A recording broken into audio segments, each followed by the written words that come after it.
بسم اللہ الرحمن الرحیم۔ آج جو صحابی ہم ڈسکس کریں وہ سیدہ منظر بنت قیس ہے۔ ان کا نام سلمہ تھا، والد کا نام قیس بن عمرو، کنیت منظر تھی۔ ان کا بھائی سلیط بن قیس جنگ میں مشہور و بہادر سپاہی تھا۔ حق کے پرچار اور کافروں کے خلاف جہاد کرنے کے حوالے سے اس کی جرأت و شجاعت مثالی اور مشہور تھی۔ منظر نے اپنی مسلمان بہنوں کے ساتھ رسول اللہ صلی اللہ علیہ وسلم کی خدمت میں بیعت کرنے کی غرض سے حاضر ہوئی تھیں، اور یہ اس چیز کی بھی گواہ ہیں جب صلح حدیبیہ ہوا اور سیدہ منظر بیعت کرنے والوں میں شامل تھیں، انہوں نے رسول اللہ صلی اللہ علیہ وسلم کو خود دیکھا کہ آپ اپنا ایک ہاتھ دوسرے ہاتھ پر رکھ کر فرما رہے تھے کہ یہ عثمان کا ہاتھ ہے، اور آپ صلی اللہ علیہ وسلم نے ارشاد فرمایا جنہوں نے درخت تلے بیعت کی ان میں سے کوئی ایک بھی جہنم میں داخل نہیں ہوگا۔ سیدہ منظر جہاد کی دلدادہ تھیں اور جہاد میں بذات خود شریک ہونے کی شہادت حاصل کرتی۔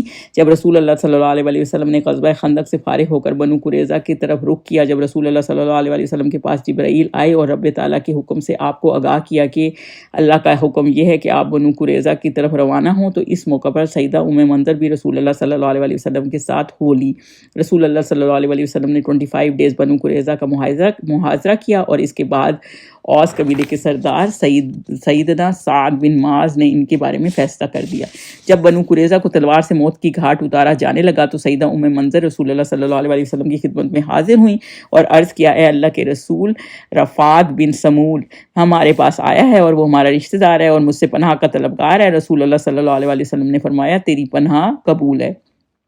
سیدنا منظر نے عرض کی، اے اللہ کے رسول، یہ اپنی نماز پڑھتا ہے اور اونٹ کا گوشت کھاتا ہے۔ رسول اللہ صلی اللہ علیہ وسلم نے یہ بات سن کر مسکرا دی اور فرمایا، اگر وہ نماز پڑھے تو اس کے لیے بہتر ہے، لیکن اگر وہ اپنے دین پر قائم رہا تو اس کے لیے بدتر ہوگا۔ پھر رسول اللہ صلی اللہ علیہ وسلم نے اس کو وہیں چھوڑ دیا۔